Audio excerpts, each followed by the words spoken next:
السلام علیکم ورحمۃ اللہ وبرکاتہ۔ حامد و مسلم اما بعد، معزز و محترم سامعین اکرام، دینی اور اسلامی بھائیوں، اللہ کی توفیق سے ہم ریاض الصالحین کا 16واں باب شروع کر رہے ہیں، اور یہ باب جو ہے یہ محمد رسول اللہ صلی اللہ علیہ وسلم کی سنت سے متعلق ہے۔ باب فی الامر بالمحافظۃ علی السنت و آدابها، باب ہے اللہ کے رسول صلی اللہ علیہ وسلم کی سنت اور اس کے آداب کی حفاظت کے بیان میں، یعنی آپ کی سنت کو سمجھنا اور اس پر عمل کرنا، اور اس کے آداب کیا ہیں، سنت کی جو ہے حفاظت اور اس کی اہمیت کیا ہے۔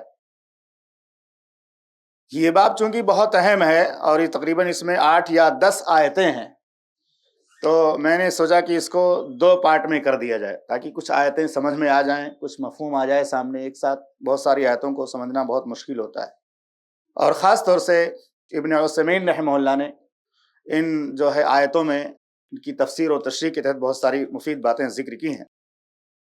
تو باب ہے فی الامر بالمحافظت علی السنت و آدابها، سنت کی حفاظت اور اس کے آداب سے متعلق۔ اور اس باب میں جو سب سے پہلی آیت ذکر کی ہے وہ اللہ کا فرمان ہے، وما آتاکم الرسول فخذوہ وما نہاکم عنہ فانتہوا، ہمارے رسول جو دیں اسے لے لو۔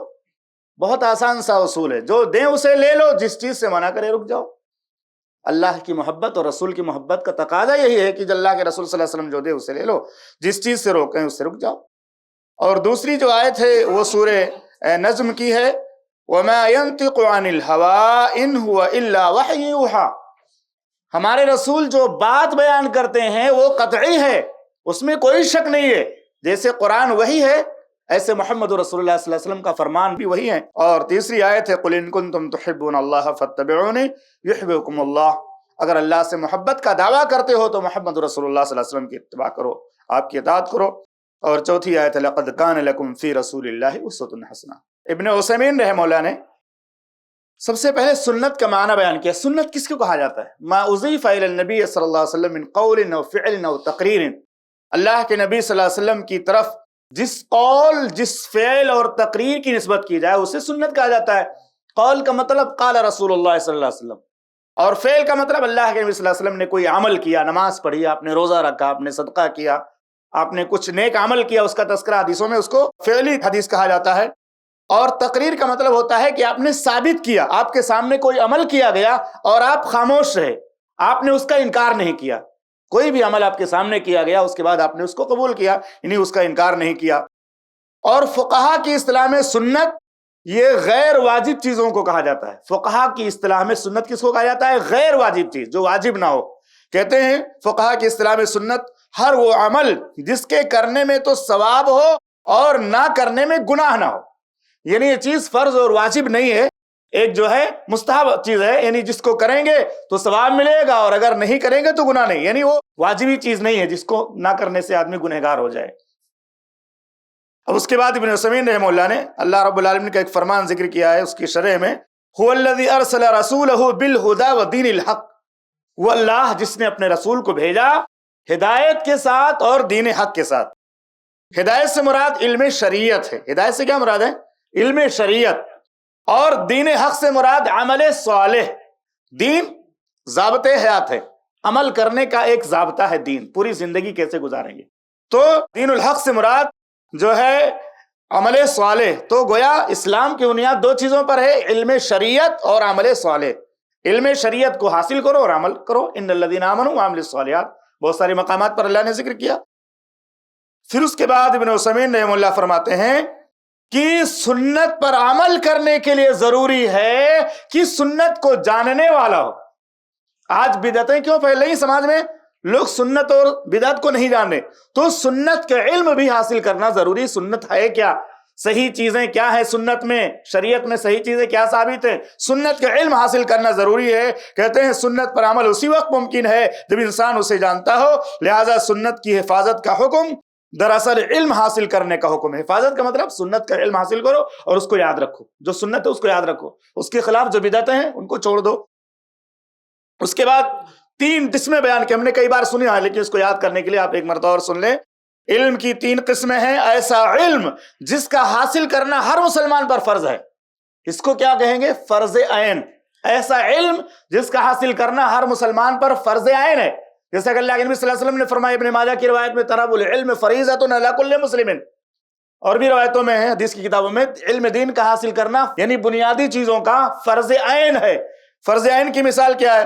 کہتے ہیں وہ علم جو عبادات کی درستگی کے لیے ضروری ہو، جیسے وضو کا علم، اسی طرح سے نماز کے طریقے کا علم، روزہ رکھنے کا علم، کیسے روزہ رکھا جائے، زکوٰۃ ادا کرنے کا علم، زکوٰۃ کیسے ادا کیا جائے، اس کے اصول کیا ہیں، حج کے بنیادی جو احکام ہوتے ہیں اس کا علم.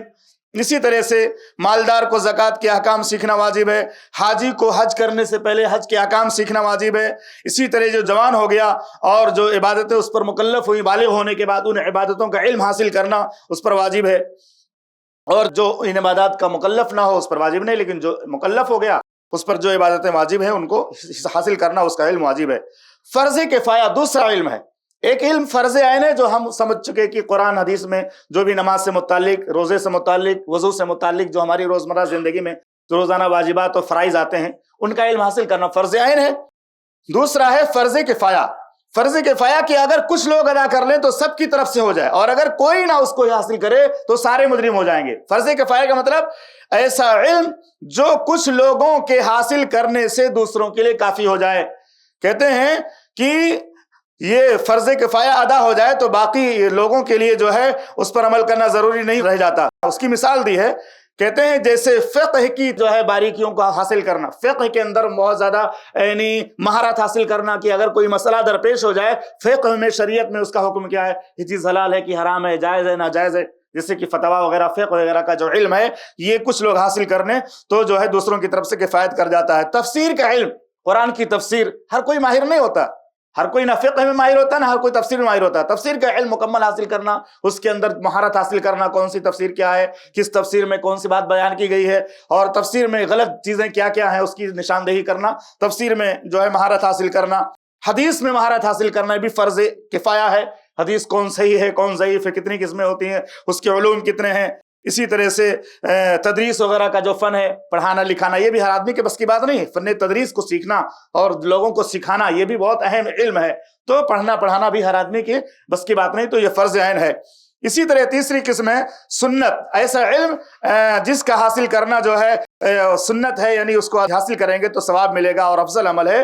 کہ کہتے ہیں کہ جب فرض کفایہ ادا ہو جائے تو دوسروں کے لیے علم حاصل کرنا سنت یعنی افضل عمل رہ جاتا ہے. اسی طرح اللہ رب العالمین کا فرمان ہے، ما اتاکم الرسول فخذوہ وما نہاکم عنہ فانتہوا. ہمارے رسول تمہیں جو دیں اسے لے لو اور جس چیز سے روکیں اس سے رک جاؤ. کہتے ہیں اس آیت کریمہ میں رسول اللہ صلی اللہ علیہ وسلم کے حکم پر عمل کرنے کے وجوب کو بیان کیا کہ آپ جو حکم دیں اس پر عمل کرنا واجب ہے. اور کہتے ہیں یہ آیت کریمہ مال فے یعنی غنیمت کی تقسیم سے متعلق ہے، لیکن عام ہے. کسی خاص پس منظر میں آیت نازل ہوئی ہے، لیکن اس کا مفہوم عام ہے کہ جو کچھ دیں اللہ کے نبی صلی اللہ علیہ وسلم کی طرف سے، جو کچھ سیکھیں اللہ کے قرآن سے اور نبی کی حدیث سے، تو اس پر عمل کرنا واجب ہے. اس کی مثال دی ہے انہوں نے. کہتے ہیں عمر بن خطاب رضی اللہ تعالیٰ عنہ کو صدقہ وصول کرنے پر یا صدقے پر مقرر کیا گیا، اور جب واپس آئے وصول کر کے وہ صدقے کا جو ہے مال جو لے کر کے آئے، تو نبی صلی اللہ علیہ وسلم نے ان کا حصہ لگایا. ان کا حصہ لگایا کہ اس میں سے تمہارا بھی حصہ ہے، جو عاملین ہوتے ہیں حاصل کرنے والے، تو آپ کا بھی حصہ ہے. تو حضرت عمر رضی اللہ تعالیٰ عنہ نے کہا مجھ سے زیادہ کسی ضرورت مند کو دے دیجئے، مجھے اس کی ضرورت نہیں ہے، مجھے اس کی ضرورت نہیں ہے. تو اللہ کے نبی صلی اللہ علیہ وسلم کی باقاعدہ صحیح بخاری کی حدیث ہے، اللہ کے نبی صلی اللہ علیہ وسلم سے کہا آتیہ من ہوا افقر الیہ منی. تو اللہ کے نبی صلی اللہ علیہ وسلم نے نصیحت کی ان کو اور کہا کہ اے عمر بن خطاب رضی اللہ تعالیٰ عنہ، خذ اذا جاءک من هذا المال شیء وانت غیر مشرف ولا سائل. اگر مال حلال آ رہا ہے، حلال مال اگر آ رہا ہے، آپ مانگ نہیں رہے ہو، آپ کو لالچ اس کی نہیں ہے، تو لے لو، کسی اور کو دے دو، لیکن اس کو لے لو، اس کو لینا چاہیے اگر حلال مال آتا ہے اور آپ کے بغیر سوال کے. اور اس کے بعد فرمایا جو نہ ملے اس کے پیچھے نہ پڑو. اس سے اصول ثابت ہوتا ہے کہ نبی صلی اللہ علیہ وسلم کی ہر بات پر عمل کرنا، جو آپ حکم دیتے ہیں اس پر عمل کرنا، اس کا اتباع کرنا واجب ہے. اسی طرح اللہ رب العالمین کا فرمان ہے وما ينطق عن الهوى ان هو الا وحی یوحى. وما ينطق عن الهوى مطلب آپ خواہشات سے بات نہیں کرتے، جو بات بھی آپ بیان کرتے ہیں وہ حق ہے، اللہ کی طرف سے ہے، اس میں کوئی شک و شبہ کی گنجائش نہیں ہے. جب حدیث صحیح ہو جائے، حدیث صحیح سامنے آ جائے تو اس کا انکار کرنا گناہ ہے. اور اسی طرح سے اللہ رب العالمین نے فرمایا قل ان کنتم تحبون اللہ فاتبعونی، اگر تم اللہ سے محبت کرتے ہو تو اس کی محبت کا تقاضا یہ ہے کہ رسول کی پیروی کرو۔ اللہ کی محبت کا تقاضا یہ ہے کہ محمد رسول اللہ صلی اللہ علیہ وسلم کی پیروی کرو۔ اس سے یہ بات ثابت ہوتی ہے کہ محض یہ کہنا کہ میں اللہ سے محبت کرتا ہوں کافی نہیں ہے، محض یہ کہہ دینا کہ میں اللہ سے محبت کرتا ہوں کافی نہیں۔ اس کی دلیل کیا ہے؟ رسول کی اتباع، رسول کی پیروی، رسول کی سنتوں پہ عمل کرنا، اور رسول نے جو دائرہ شریعت کا متعین کیا اس کے اندر رہنا، یہ اللہ رب العالمین کی محبت کا تقاضا ہے۔ اس کے بغیر اللہ تعالیٰ کی محبت حاصل نہیں ہو سکتی ہے۔ اور اسی طرح سے یہ بات بھی ثابت ہوئی کہ جو شخص رسول اللہ صلی اللہ علیہ وسلم کی پیروی نہیں کرتا وہ اللہ کی محبت میں جھوٹا ہے۔ جو اللہ کے نبی صلی اللہ علیہ وسلم کی پیروی نہیں کرتا وہ اللہ کی محبت میں کیا ہے؟ جھوٹا ہے۔ اللہ کی محبت رسول کی اتباع کے بغیر نہیں ہو سکتی۔ اور اسی طرح سے اس آیت سے بات بھی ثابت ہوتی ہے کہ اگر ہم اللہ کا محبوب بننا چاہتے ہیں تو رسول کی صلی اللہ علیہ وسلم کی اتباع ضروری ہے۔ اللہ کا محبوب بننا چاہتے ہیں تو محمد رسول اللہ صلی اللہ علیہ وسلم کی اتباع اور آپ کی اطاعت بہت زیادہ ضروری ہے۔ اسی طرح سے اس آیت کریمہ سے بات بھی ثابت ہوتی ہے کہ ہم جتنی زیادہ رسول کی اطاعت کریں گے، جتنی زیادہ اتباع کریں گے محمد رسول اللہ صلی اللہ علیہ وسلم کی، اتنی زیادہ اللہ ہم سے محبت کرے گا۔ اور اسی طرح سے ایک حدیث پیش کی ہے کہ اللہ تعالیٰ جب کسی بندے سے محبت کرتا ہے، جب کسی بندے سے دنیا میں محبت کرتا ہے تو جبریل کو بلاتا ہے اور آسمان میں کہتا ہے کہ اللہ رب العالمین فلاں بندے سے محبت کرتا ہے، تم سب اللہ کے اس بندے سے محبت کرو۔ دنیا میں کسی بندے سے اللہ محبت کرتا ہے تو جبریل کو آسمان میں بلاتا ہے، اور آسمان میں جبریل کو بلا کر کہتا ہے سارے آسمانوں میں اعلان کر دیجئے کہ آپ کے رب نے فلاں کو اپنا محبوب بنا لیا، فلاں سے محبت کرتا ہے۔ اسی طرح سے اس سے بات ثابت ہوتی ہے اس آیت کریمہ سے، حقیقی کامیابی یہ نہیں ہے کہ ہم اللہ سے محبت کریں، بلکہ حقیقی کامیابی یہ ہے کہ اللہ ہم سے محبت کرے۔ یعنی ہم اللہ سے محبت کا دعویٰ کرتے ہیں، لیکن کامیابی کب ملے گی؟ جب اللہ خود ہم سے محبت کرے گا۔ ایسے بہت سارے واقعات ہوتے ہیں کہ آدمی کہتا ہے فلاں سے ہم محبت کرتے ہیں، لیکن سامنے والا اس کو دیکھتا ہی نہیں، اس کو کچھ مطلب ہی نہیں ہے۔ تو اللہ سے محبت کا دعویٰ کب سچا ہوگا؟ جب اللہ خود ہم سے محبت کرنے والا بن جائے۔ ہم اللہ سے محبت کے دعوے دار تو ہیں، لیکن اللہ تعالیٰ ہم سے محبت نہیں کرتا، کیوں؟ ہم رسول کی اطاعت سے دور ہو جاتے ہیں۔ اسی طرح سے ایک آیت کریمہ لقد کان لکم فی رسول اللہ اسوۃ حسنہ، اللہ کے رسول صلی اللہ علیہ وسلم کی زندگی میں بہترین نمونہ ہے، یعنی نبی صلی اللہ علیہ وسلم کی زندگی نمونہ ہے اور بہترین نمونہ ہے۔ آپ کی ہر سنت، ہر عمل خوبصورت نمونہ ہے۔ اس کے دو معنی ثابت ہوتے ہیں۔ پہلا معنی یہ کہ نبی صلی اللہ علیہ وسلم کا ہر عمل جو ہے خود جو ہے بہترین ہے اور اس میں خیر ہی خیر ہے، اور دوسری بات یہ کہ ہمیں حکم دیا گیا کہ ہم نبی صلی اللہ علیہ وسلم کی جو تعلیم ہے اسی طرح سے عمل کریں، آپ کا جو طریقہ اسی طرح سے زندگی گزاریں۔ اور ایک اصول علماء نے بیان کیا ہے، آخری بات ہے کہ علماء نے اصول اخذ کیا ہے کہ نبی صلی اللہ علیہ وسلم کے افعال اور آپ کے تمام اقوال حجت ہیں، لیکن وہ چیزیں جو نبی کے ساتھ خاص ہیں اس پر ہمیں عمل نہیں کرنا ہے، جو نبی کے ساتھ خاص ہے۔ بہت ساری چیزیں ایسی ہیں جو نبی صلی اللہ علیہ وسلم کے ساتھ خاص ہیں، دوسرا آدمی اس پہ عمل نہیں کر سکتا۔ اس کی ایک مثال دی ہے کہ نبی صلی اللہ علیہ وسلم کے پاس کسی عورت کا آنا اور یہ کہنا میں نے آپ کو آپ کے لیے ہبہ کرتی ہوں۔ قرآن کی آیت موجود ہے باقاعدہ، وَامْرَأَةٌ مُؤْمِنَةٌ إِنْ وَهَبَتْ نَفْسَهَا لِلنَّبِيِّ صلی اللہ علیہ وسلم خَالِصَةً لَكَ مِن دُونِ الْمُؤْمِنِينَ، کہ کوئی عورت آئے اور اپنے آپ کو ہبہ کرے اللہ کے نبی صلی اللہ علیہ وسلم کے سامنے، تو یہ صرف نبی کے ساتھ خاص ہے۔ دوسری خصوصیت یہ ہے کہ اللہ کے نبی صلی اللہ علیہ وسلم صوم وصال رکھتے تھے، مسلسل روزہ رکھنا یہ اللہ کے نبی صلی اللہ علیہ وسلم کے ساتھ خاص ہے۔ کیونکہ آپ نے جب سوال کیا گیا کہ آپ ہم لوگوں کو منع کیوں کرتے ہیں، تو آپ نے فرمایا انی لست کہیئتکم، میں تمہاری طرح نہیں ہوں، مجھے اللہ تعالیٰ کھلاتا اور پلاتا ہے، میرے اندر جو طاقت ہے تمہارے اندر نہیں۔ اور ایک تیسری خصوصیت یہ ہے کہ ایک ساتھ کسی آدمی کے نکاح میں 4 عورتوں سے زیادہ رہنا یہ نبی کے ساتھ خاص ہے۔ ایک ساتھ بیک وقت کسی آدمی کی نکاح میں 4 عورتوں سے زیادہ نہیں رہ سکتی ہیں، خالصۃ لک من دون المؤمنین، کہ یہ چیزیں آپ کے ساتھ خاص ہیں۔ خلاصہ کلام یہ کہ سنت کی حفاظت علم کے بغیر ممکن نہیں ہے۔ علم حاصل کریں گے تو سنت کو سمجھیں گے، اس کی حفاظت کریں گے۔ دوسری بات یہ معلوم ہوئی کہ رسول اللہ صلی اللہ علیہ وسلم کی اتباع یہ محبت الہی کا اصل معیار ہے۔ تیسری بات یہ کہ نبی صلی اللہ علیہ وسلم کا ہر حکم واجب الاتباع ہے، جو آپ حکم دیتے ہیں جس چیز سے روکتے ہیں اس سے دور رہنا واجب ہے۔ اسی طرح نبی صلی اللہ علیہ وسلم کی زندگی ہمارے لیے اسوہ اور نمونہ ہے، اسوہ حسنہ ہے۔ اور اسی طرح سے آخری بات ہے کہ جو نبی صلی اللہ علیہ وسلم کی پیروی کرے گا وہ اللہ کا محبوب بن جائے گا، اور جو اللہ کا محبوب بن جائے گا دنیا اور جہان میں اللہ اسے کامیابی عطا فرمائے گا۔ اللہ سے دعا ہے کہ رب العالمین ان تمام مسلمانوں کو محمد رسول اللہ صلی اللہ علیہ وسلم کی سنت سے محبت کرنے، اسے حاصل کرنے، اس پر عمل کرنے کی توفیق عطا فرما، اور ایمان کے ساتھ موت نصیب فرما۔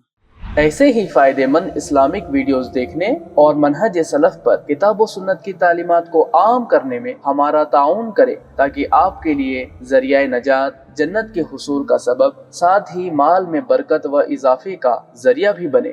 آمین۔ جزاک اللہ خیرن۔